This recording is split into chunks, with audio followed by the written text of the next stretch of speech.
Okay, baniriza ku Shiwaman TV, of course akade kano kenyini. Nze Shiwaman Segawa. Njagala kubawa ku update ku mikwano gyaffe abakwatiddwa banafe bano ababizonto comedy betumanyi obulungi ennyo betukola nabo wano ku Radio Simba.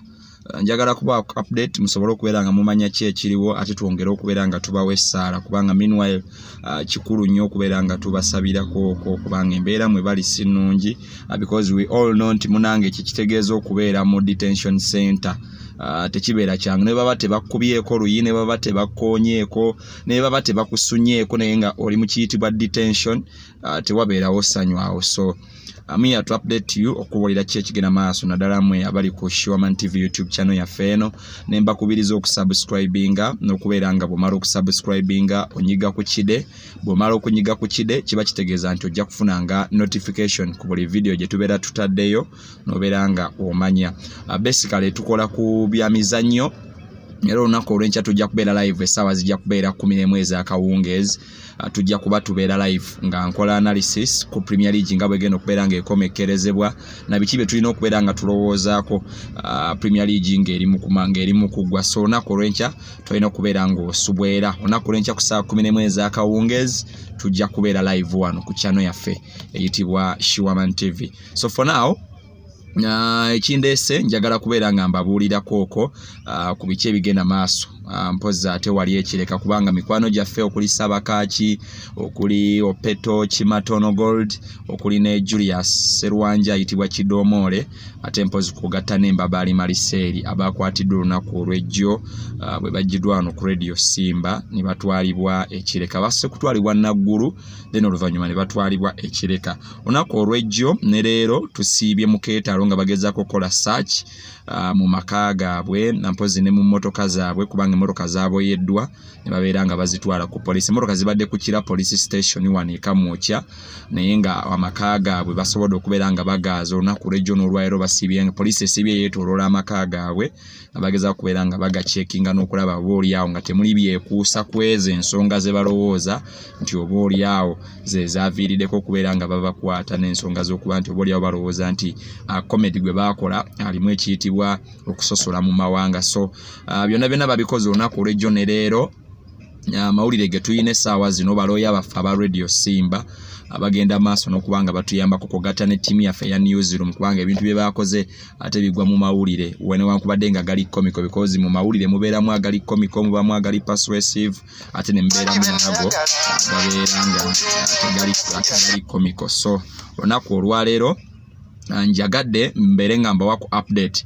Leero search ziwedde ne babeera nga batwaliddwa ne badizibwayo ekireka era kati wenjogerera bali kireka. Julius Sabakaaki Mbabali n'Opeto bonna bali kireka essaawa zino wenjogerera mu komera bajje tuyinza okubeera nga tuyita detention center y'ekireka. Ekireka bye batera twalayo bantu bazizza misango gy'amaanyi nga gisusse ku poliisi nga gisusse ku ngogamba gy'amagye kubeera bolaba abantu abakimye bizonto babadde b'amagye abambadde obukofiira buno obw'ekyuma abalaba ku firimu z'aba Vietnam abo obukofiira bwe bayambalanga ng'obwo era ne ku mundi guno bwe babadde bambadde. So ndowooza ensonga lwaki batwaliddwa kireka naye tusobodde okubeera nga tubasisinkanako newankubadde nga tebatukkiriza kukwatayo yadde video yadde bakubayo ekifaananyi naye nga tuva kireka tusobodde okubeera nga tufuna chance okubanga tubalabako ne tuwogerezeganyaamuko nabo bali mu mbeera nnungi tebanaba kubeera nga bakubwako tebannasunibwako tebannakubwamu mpi nga bwe twabadde tulowooza nti buli agenda ekireka avaayo alaaja n'avaayo amagumba bagamenye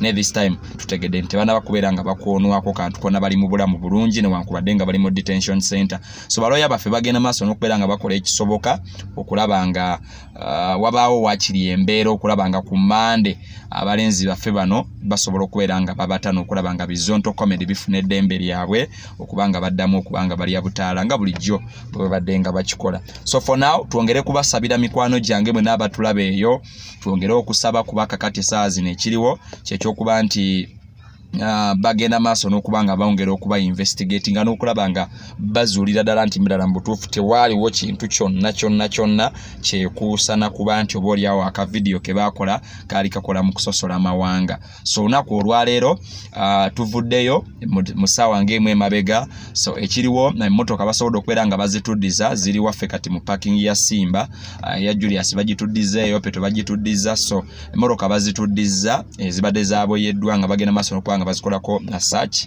So katusigazaayo bantu tusuubira nti lawyer wa Simba ne mikwano gyaffe abalala bali mu kutuyambako okulaba nga Bizonto bateebwa. Tusuubira nti bajja kukola n'amaanyi okulaba nti ku Mande Bizonto muddamu okubeera nga mubiwulira ate mpozi ku mpewo za Radio Simba nga biddamu okuba nga bikola mu programu yaabwe eyitibwa Binsanga Wano. So twongere kuteeka mu ssaala mikwano gyange ate nenyongera okubakubiriza bannange mulekeraawo okweteeka mu bintu by'obufuzi kuba biyinza okuleeta obuzibu.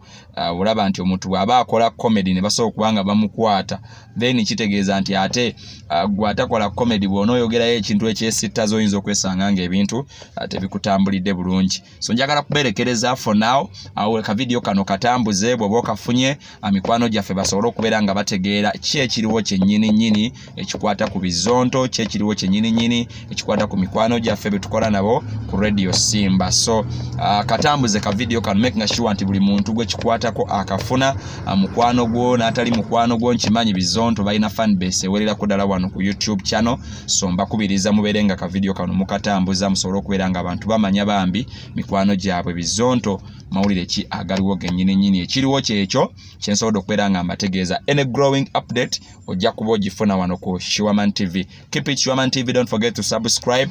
We out for now.